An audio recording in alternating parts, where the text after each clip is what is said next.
what are the positives that we have, and then we also try to create an atmosphere of trust within the organization and build path towards the new destination that we try to decipher. That is the process or second stage of recovery. So once we have that path charted out, then we try to recreate things. We try to prepare to create the new environment and to create the new normal and the ways to behave, the ways to react, the ways to survive in the new environment. For this, uh, if we apply this formula in the HR space, we see that a lot of things needs uh, to undergo change. A lot of approaches would require revamping. The first of such important thing is compensation restructuring. Certain companies are planning to rationalize or even reduce compensation on a temporary basis, just to understand the situation and see where they are in terms of the uncertainties and how situations will improve so that they can go back to the normal. Certain companies are restructuring compensation in such a way to have lower fixed salaries or fixed packages and higher variable packages, which would depend on certain indices. So it can be linked to productivity, it can be linked to performance parameters, it can link to certain targets. And these measures reduces the fixed cost burden on the company, on the organization, and makes it possible for the organization to earn earlier compensation by achieving the desired productivity and targets. Reskilling or redeployment. Now, certain companies are doing competency mapping of their employees, and they're exploring the possibility of using one resource in multiple divisions, one resource in multiple locations, because we are working remotely, and multiple location handling would also not be a problem. So depending on the demand of new resources, they are seeing the possibility of using the existing resources and giving them the proper skills or owning the existing skills to adapt to this new set of working. Deferment of increment and promotion. A lot of organizations in different sectors have deferred any increment and promotion this year. Some of them have given promotions with no increment. They have even deferred bonuses, and a lot of these things, so in certain organizations, would become applicable after the end of the calendar year or may accrue in the next year. Managing temporary employees. Now, there are a lot of temporary or contract employees in each organization. So companies are looking towards managing those employees, because on one hand we have the organizations have low skill or manual jobs, and on the other hand there are professional staffing for high skill jobs. So normally temporary contract employees tend to be the first one to be removed from the organization in an economic downturn. Many companies are planning to do the exactly same. They are already doing it, but a lot of them are keeping uh, a lot of skilled or unskilled, I would say, temporary employees at bay, so that, or they are keeping them at in reserved category so that they can use them as and when they have more and more assignments. So they are coming up with creative ways of still retaining them and not paying what they were getting paid before this downturn came. Furlough leave and compensatory working. In furlough leave, companies inform employees to go on mandatory leave without pay. So a lot of organizations where they have uh, the accrued leaves, the employees are asked to take those leaves, avail those leaves, even to go on long mandatory leave without pay. But one should know very clearly that in India, furlough leave concept is very new. There is no law that governs it.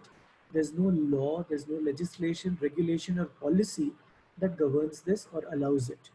So companies who are doing this should be very cautious while doing it. This is something which has this concept is there in USA, and it applies there. So it should not be copied in Indian situation. Retrenchment and terminations. Now, organizations periodically rate their employees, grade them. Unfortunately, this COVID situation had come at the time of the financial year closing and the beginning of the new financial year. And this was the time in most of the organization where performance is reviewed, the appraisal system starts. So a lot of organizations, they either stopped or did not start at all the uh, process, or they identified low performers, non-performers, and they asked them to leave or their employment was terminated. And in terms of identifying these low performers or non-performers, the organizations were very tough this time. So it was not a situation, normal situation, wherein employees were given a second chance to perform in the coming months. So the employers were also a bit harsh this time during the appraisal process, whoever have undertaken that. Outplacement and career transitioning. This is another important aspect. Certain set of companies uh, carrying out downsizing believe that they should extend all possible help to this set of would-be left-out employees. These companies care about them and provide outplacement and career transitioning services. So they have tied up with a lot of headhunting organizations and requesting them to help all these employees who would be relieved as and when they are placed in other organizations. So they are providing that kind of support to their outgoing employees.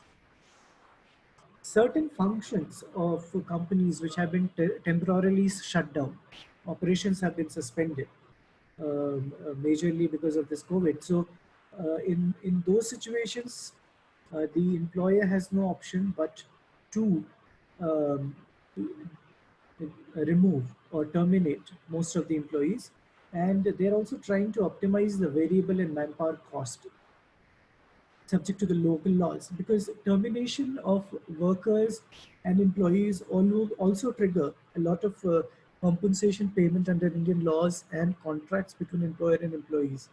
So that is also something that the employers must be or are aware about before they plan such or execute such terminations.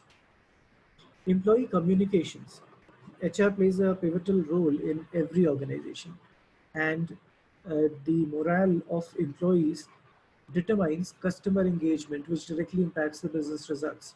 So it is very important for HR to have transparent and clear-cut communications in this time to create an atmosphere of trust and to showcase the ability of management and the senior guys in the organization as to how uh, well intended their actions are and how confident they are of overcoming the situation if they are working towards that direction.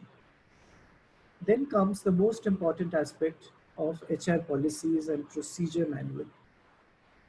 So I'll discuss certain key policies that have undergone change in the recent past in the times of COVID during the lockdown phase, and will see more changes in the coming time.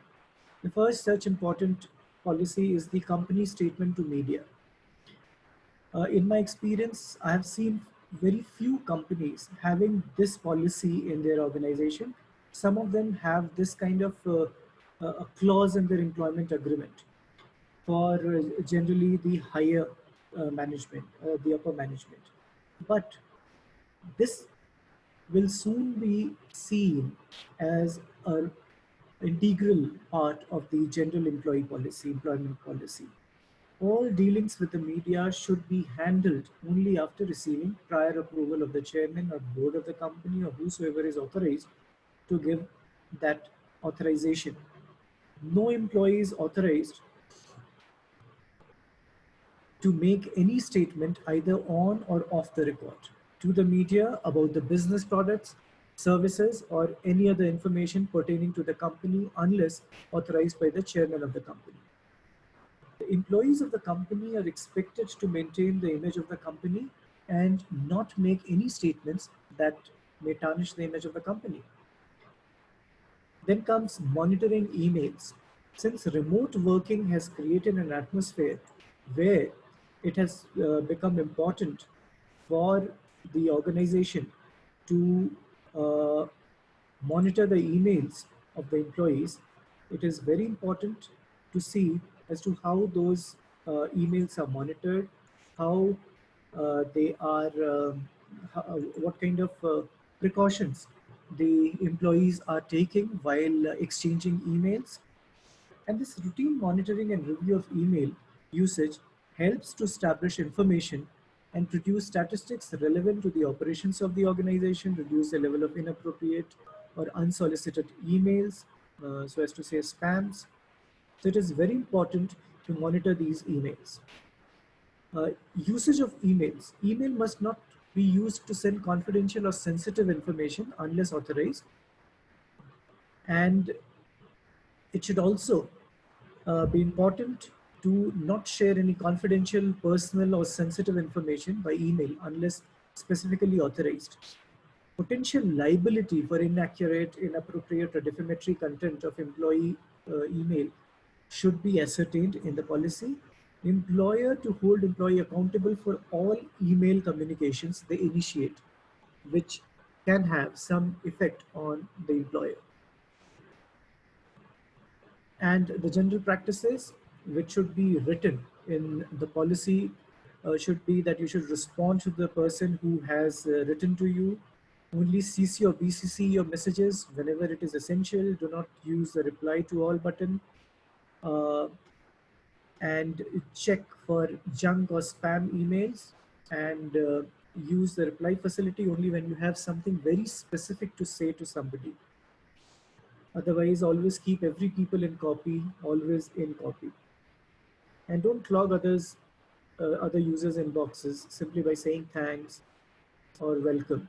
You can use other modes of communication, like currently most of the organizations are using other modes like Microsoft Teams or Skype to remove a lot of these communications or discussions, internal discussions out of the email chain in those communication devices, communication channels.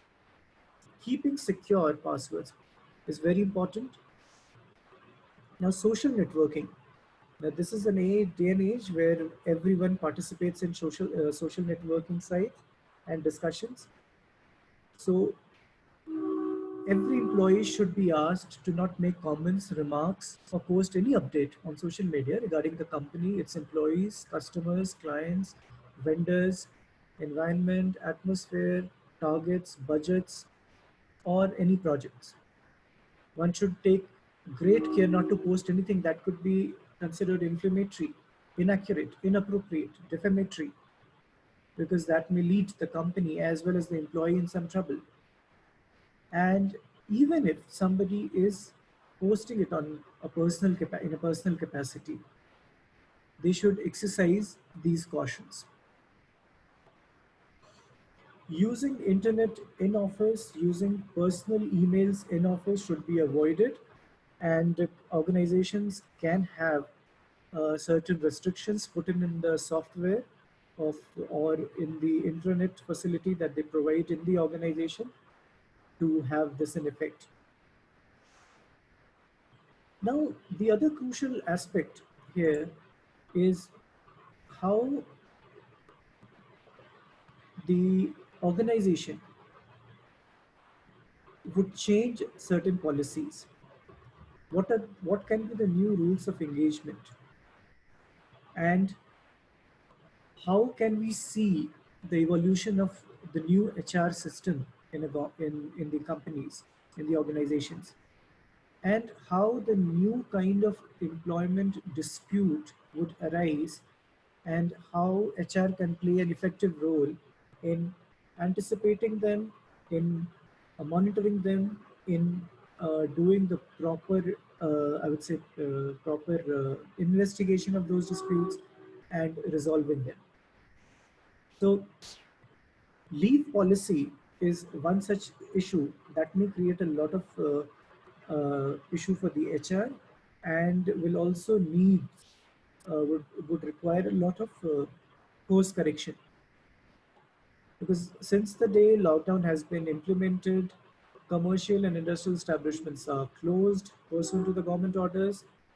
The absence of employees from work cannot be adjusted towards paid or unpaid leaves. This was a notification initially issued by the Ministry of Home Affairs as well as Labor and Employment. And these notifications had effect until May 18th, 2020. So from March 24th till May 18th, all these notifications related to non-termination and no reduction of wages, no adjustment of paid or unpaid leaves were in effect. Thereafter, those notifications have been nullified. Their effect has been nullified, and they are not no longer enforceable in any organization. So keeping that in perspective, a lot of companies, they did not take these actions till 18 May, and thereafter uh, they they have started implementing these things by first changing their leave policy. So now they have a policy wherein specifically they have mentioned that they can adjust paid or unpaid leaves, and if an employee is affected by COVID and requires sickness leave, how the sickness leave policy would apply here. In certain states like Karnataka, there's a longer duration of sickness leave that the notification here provides. So it would be very important for the organizations to see all the state level notifications, the local notifications, to understand how their existing policy changes would have different meaning in different states, depending on the presence in different states. Same principle applies to the travel policy that company would look to revamp, and travel with, will be undertaken based on the overall notifications or instructions or manuals issued by central and state government with respect to the travel, either through on road or by air or train, whatever means. And that will also necessitate the employer to tweak the health and safety policy with respect to travel, as well as for the people who are traveling locally from their homes or accommodation to the office, or who are stationed coming to office regularly and not working generally from home. So a lot of advisory have been issued by Ministry of Health and Family Welfare, Department of Personnel and Training, Government of India, to prevent the spread of COVID-19, and all those clean and hygienic measures, the cleaning and frequent sanitization, the employer's responsibility to ensure a regular supply of hand sanitizers, soap and running water in the washroom, promoting regular and thorough hand washing by employees. So a lot of measures have been prescribed by these ministries and departments, which needs to be scrupulously followed without any exception. And if any employee shows any sign of or any symptoms of this COVID-19, then the employer has the responsibility to report that to the concerned department. And employees are also advised um, to download Arogya Setu app in their mobile phone, so that the government can track any symptoms that these people in their individual capacities start showing with respect to COVID-19 situation. And there are certain do's and don'ts which government has prescribed, like maintaining hygiene, physical distancing, to take temperatures regularly, to check the respiratory symptoms, and understand if there is any slight symptom, what precaution needs to be taken so that the employee is not affected and is not impacting any other employee within the organization. Now, it is very important to uh, frame for the HR to frame work from home policy. And work from home policy can be created by understanding certain key factors, key issues. First is decide who can work from home. Not all work functions can be done from home. So organization has to keep a tab of the nature of work and the employees and divide them accordingly, and accordingly demonstrate as to how the work can be done from home, how there can be a distraction free living situation. Employees who want to work remotely needs to be organized, disciplined, self motivated. How HR can play a big role in this.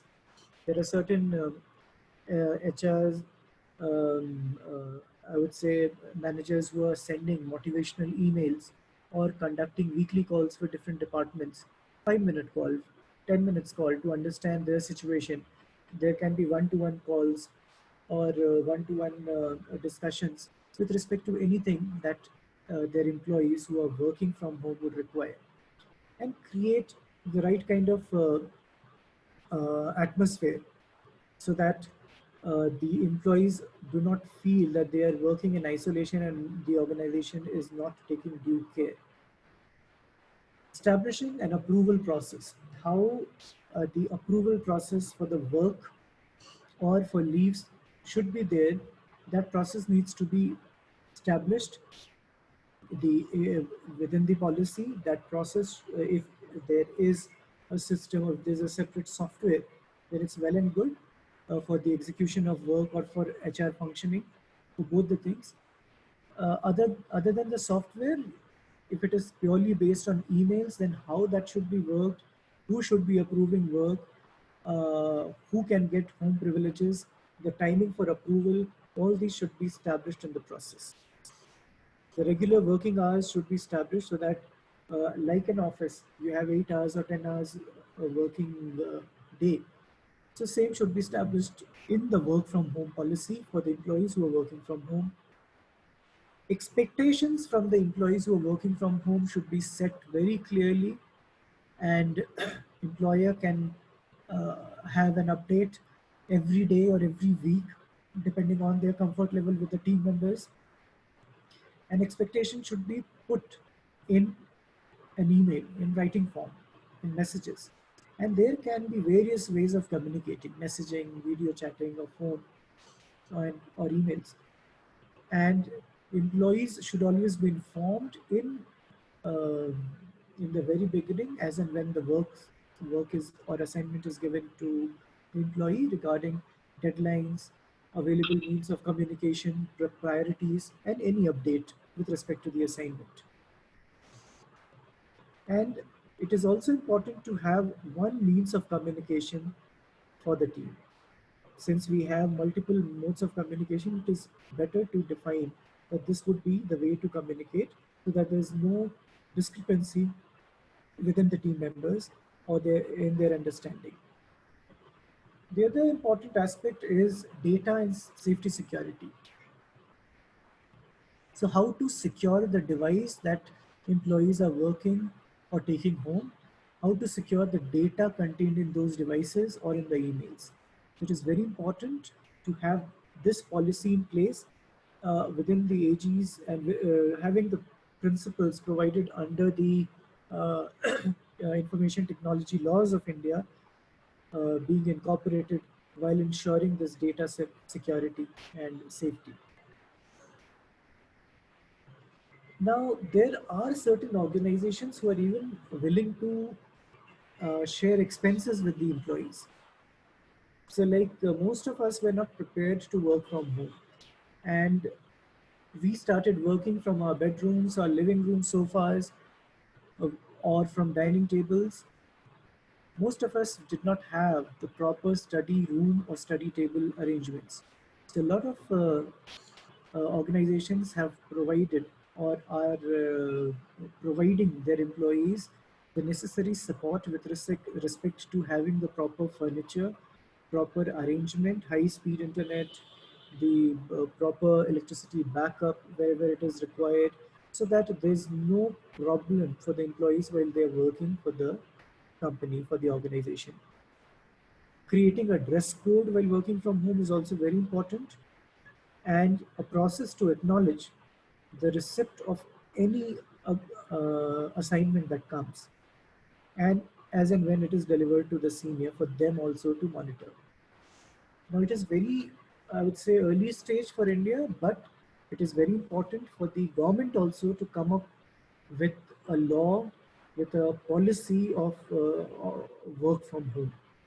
Like we have seen certain countries in European Union, and they have come up with this initiative. They have come up with new legislation, draft legislation, including the latest was Germany, and they conducted a survey which suggested that 40% of Germans would like to work from home,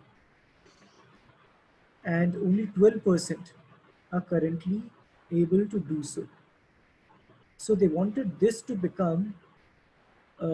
given to the employees as a matter of right, that they can exercise this right and have an option to work from home, so that the employees cannot refuse this to any of the employees. So smart working, work from home laws is very important, and in the days to come, we expect that even Indian government will come up with policy with respect to work from home. Currently, every employer or every organization has been asked to come up with such a policy for their organization. So you see different policies being followed in different organizations. And same thing applies to all the policies that we discussed today with respect to leave, travel. There's no one specific law or two specific laws or policy document that dictates how these leaves should be managed, how what kind of leave an organization should give. So certain aspects are taken from the Shops and Establishment Act, certain aspects are taken from Factories Act, but then they apply to certain specific types of employees only, not to all categories of employees. So organizations have complete flexibility in having these policies for the entire organization, for specifically for those employees who are not governed under Shops and Establishment Act or Factories Act or Contract Labor Act for that matter.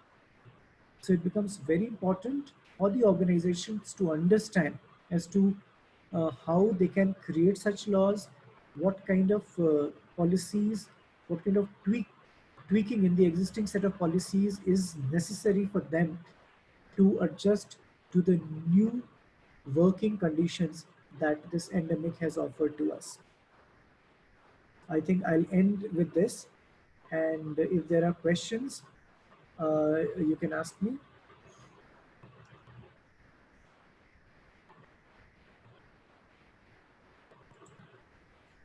Hi, yes, thank you so much, sir, for that wonderful session. We have a few questions that uh, our viewers in the audience here have shared with us. Uh, I'll share those with you, and it will be really nice if you could please answer them one by one. So, the very first question is, during these challenging times, should addressing fears about returning to the workplace be required? I mean, is that even a necessity? Should we initiate a conversation around that? Okay, so a lot of organizations have already started this conversation, and if I can give examples as to what they have done in order to initiate this discussion is they have come up with a new policy. Okay, they have even changed their work from office policy, wherein they have prescribed new ways of entering the office. So, what are the prerequisites for you to enter the office? So There are security officers, they have the responsibility to check the symptoms every day for each employee, right? And only one third of the employees in each organizations are allowed to be within the office premise at a given point of time. In order to implement this, they have come up with a book your seat system, which a lot of IT companies already had in place. So now, even in the legal sector, I'm seeing this happening, wherein you have the provision of booking your seat. So every Friday, you book your seat for the next week, and Right. only one third of the employee can book that seat for the uh, for the for the next week at any given point of time. So you can book your slot for first half, second half, full day for all 5 days, all the working days, or only say second half of one day, depending on your requirements. No organization I've seen is forcing the employees to go and start working unless it is mandatory for their job profile. The nature of job is such that they cannot be done from home. So say if you're working in a factory and you're working, you have to operate a machine. You cannot operate that machine from home. You'll have to go there. So not only in the exempted establishments during the lockdown, but thereafter, most of the organizations, they are asking their workers to come, their supervisors to come, but the functions related to HR, functions related to finance, accounting, which can be handled from outside or remotely from their homes, they are being discouraged to come to office. They are being asked to continue working from the office, from their respective home. So Right. But sir, should these policies not be stemming down from, say, MOHFW or MHRD, or probably even the Bar Council of India in the case of law firms and legal offices? Because from what I understand, all of the satellite offices and independent organizations, they're taking their own call, but at times they may not be very sufficient, because from a central level, if you look at this from a level that trickles down or percolates down from a unit which manages everything, sort of like the ministries that I just mentioned, is it necessary, or should we look into standardizing these guidelines, or do you think it's okay right now to sort of have that independence be afforded to offices and to trust them and their judgment to know whatever is best for them right now? okay, so essentially, the ministries, they did come up with guidelines and policies in the month of March, Right, sir. and a lot of them were challenged by different organizations. And the matter eventually went to Supreme Court, wherein Supreme Court had to decide on these notifications, their effect on the organizations. The key aspects that were challenged was the punishment that the organizations would be given, the penalties that would be levied on these organizations if they do not follow the notifications. So notification asked for simple things. One, with respect to the management of health and hygiene situations. And when people are working from home, then to ensure that no worker is removed from the job and no employee should get any reduction in salaries and no adjustment of leaves. So when these aspects were discussed, when these aspects were taken, so the organizations, they went ahead and challenged these notifications, and that it was then that before the Supreme Court could decide, these departments or ministries, they pulled out these notifications and uh, gave an end date to these notifications, so as to say.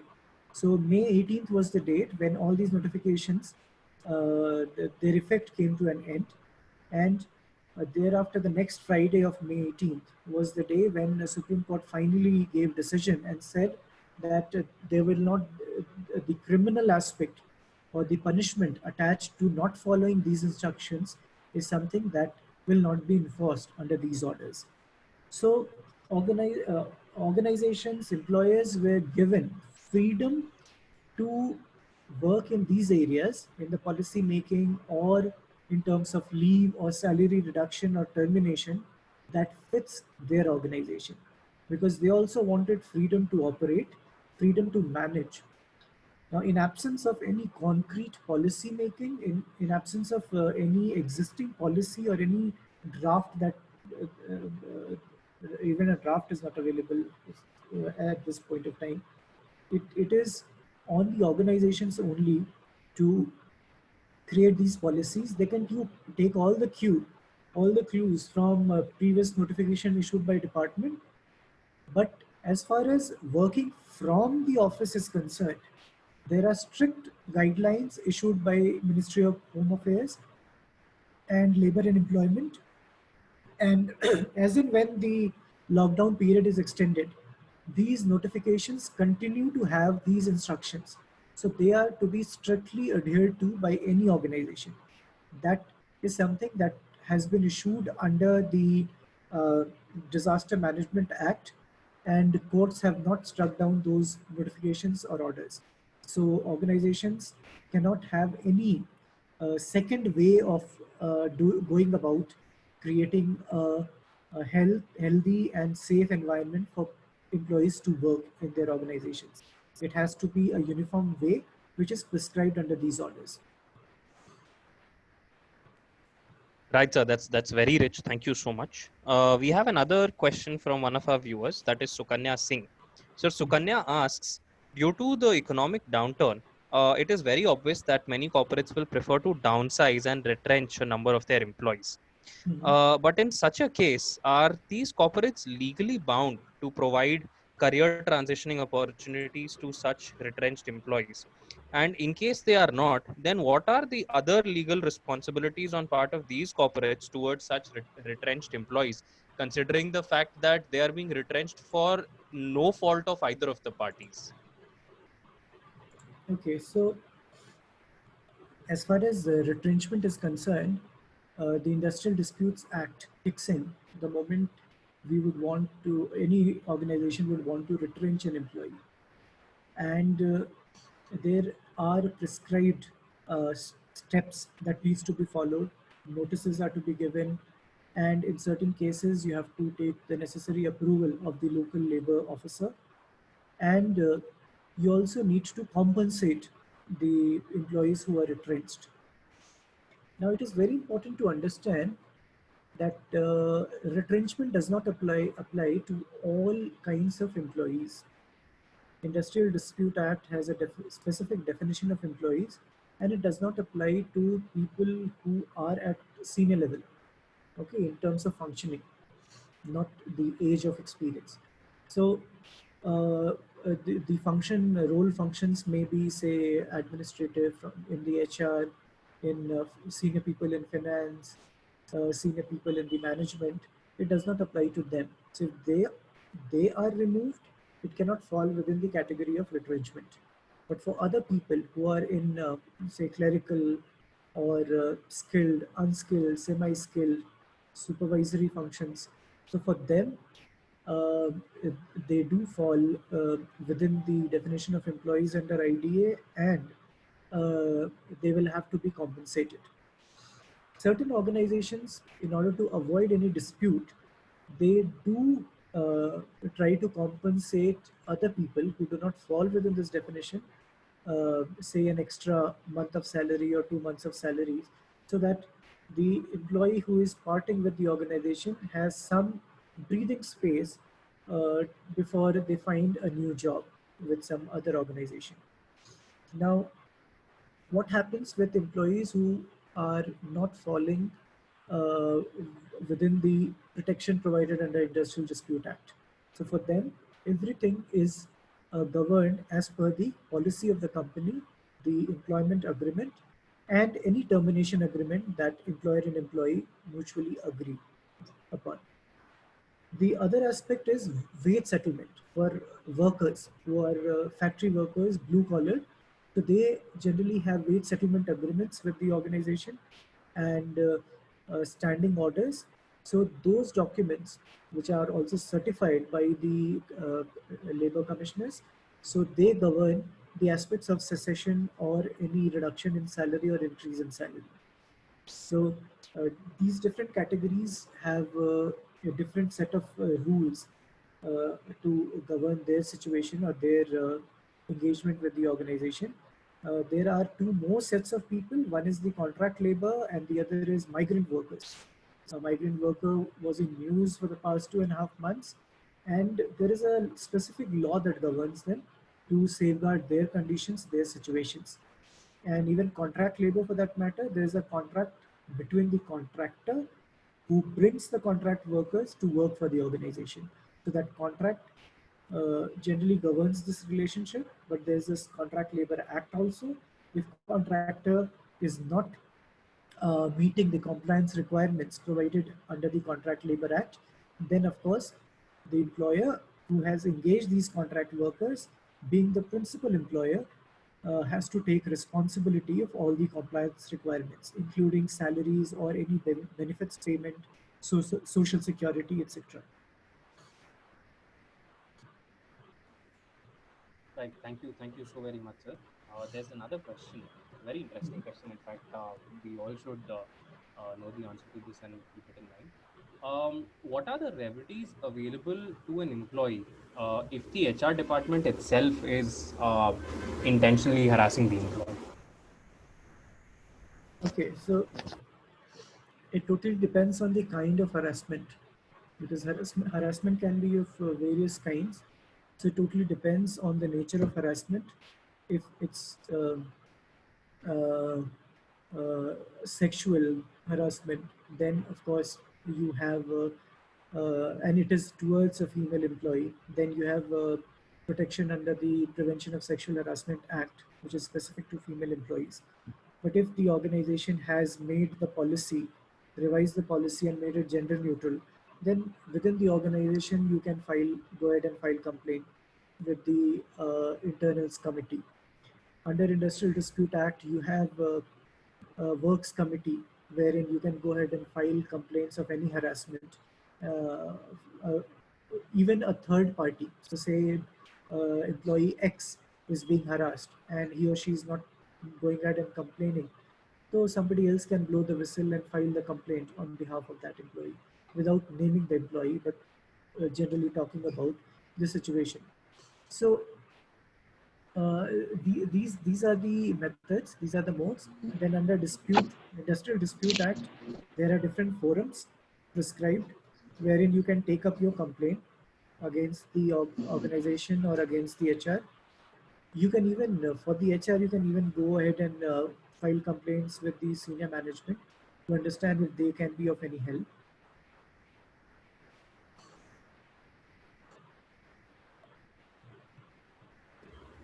Right, sir. Mridula, I hope that answers your question.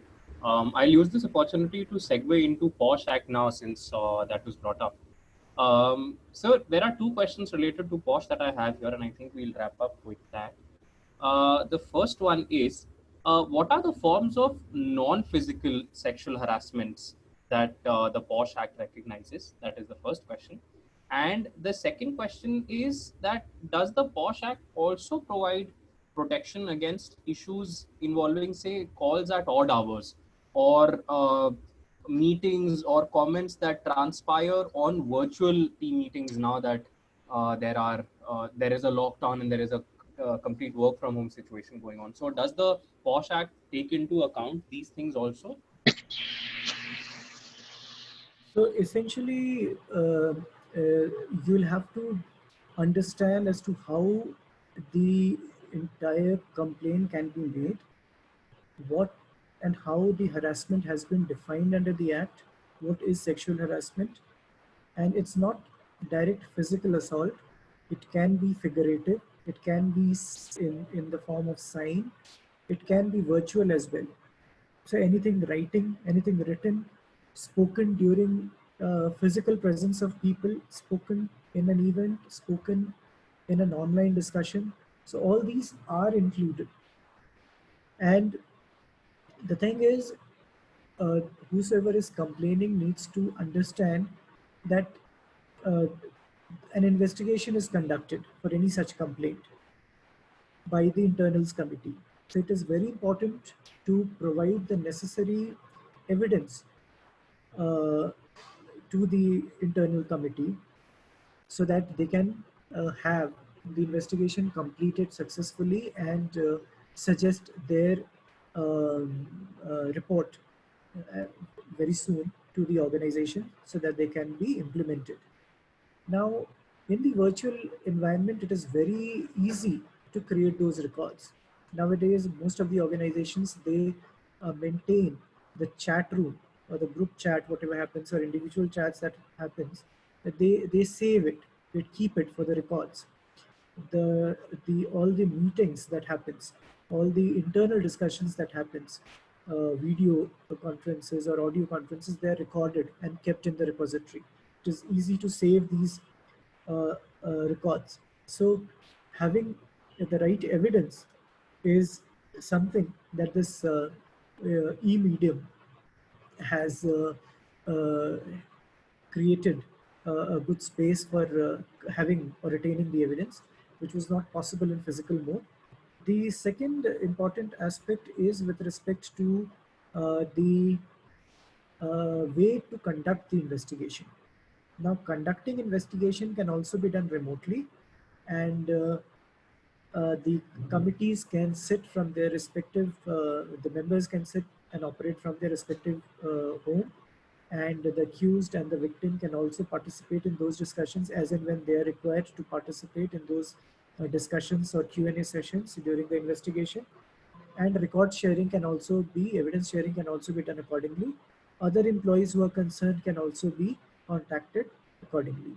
Now, when you asked whether the current legislation has this, so mind you, none of the legislation, not only in this space, but any other space, contemplated a situation wherein everything would be worked remotely or through electronic system. Only when the Information Technology Act came in 2000 and amended in 2008, a lot of aspects uh, was was incorporated in Evidence Act, in IPC, CPC, in different procedural laws to allow the electronic medium or electronic documents to be an evidence to be useful to conduct business or even in courts. So now you are seeing the way gradually in the after this 2008 amendment came in 2011, the regulations and rules under Information Technology Act came. So a lot of new aspects were added. Uh, 2 years back, we saw for the first time that Bombay High Court issued summons to a party through WhatsApp. So that was Bombay High Court doing. So nobody imagined a High Court issuing a summon through WhatsApp. So that was also made possible. During this lockdown, we saw almost all courts in India functioning through electronic mode. So there were e-hearings happening, even in the smaller courts, even in the remotest parts of India. They created facilities. They, some of them already, most of them already had the facility.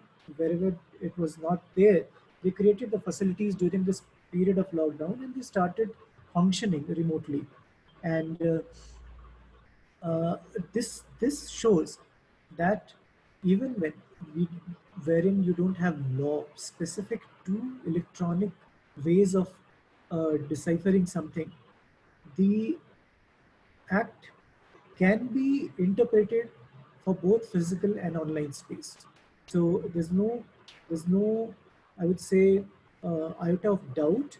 Now, when lawyers or judges will see those provisions, they'll understand that this can be seen in the online space as well and can be interpreted accordingly.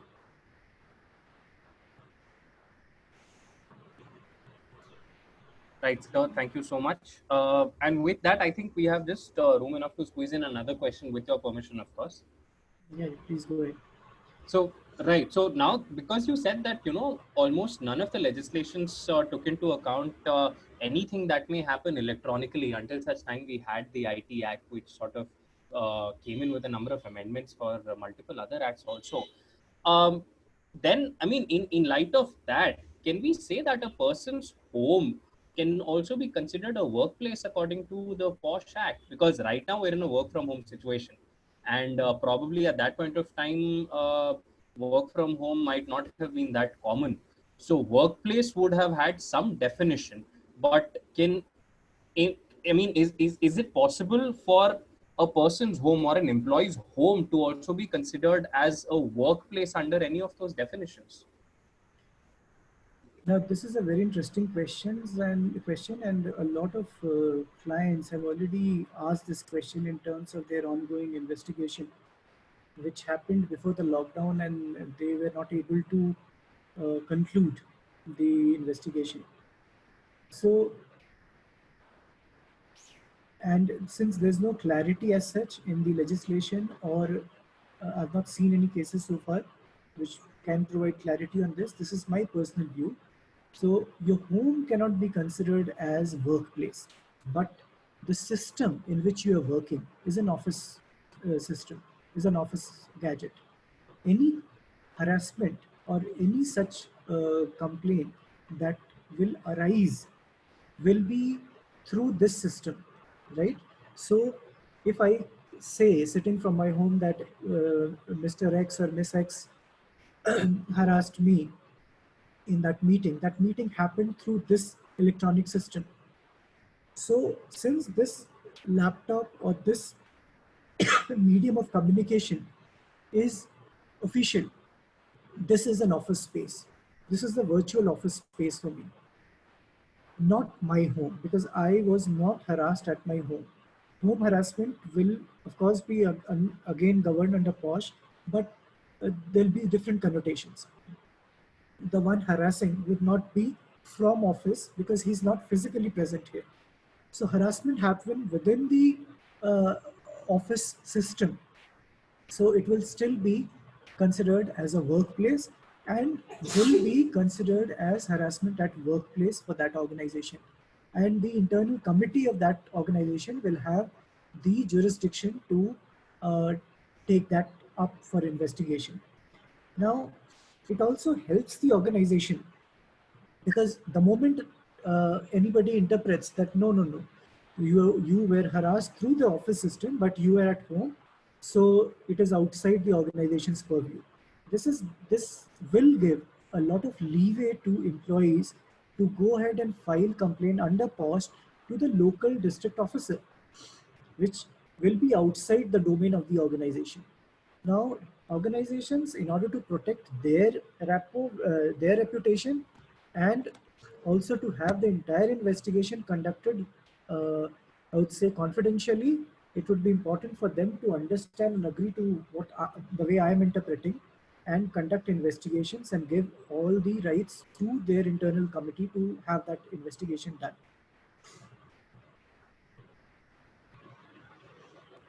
It's very insightful, sir.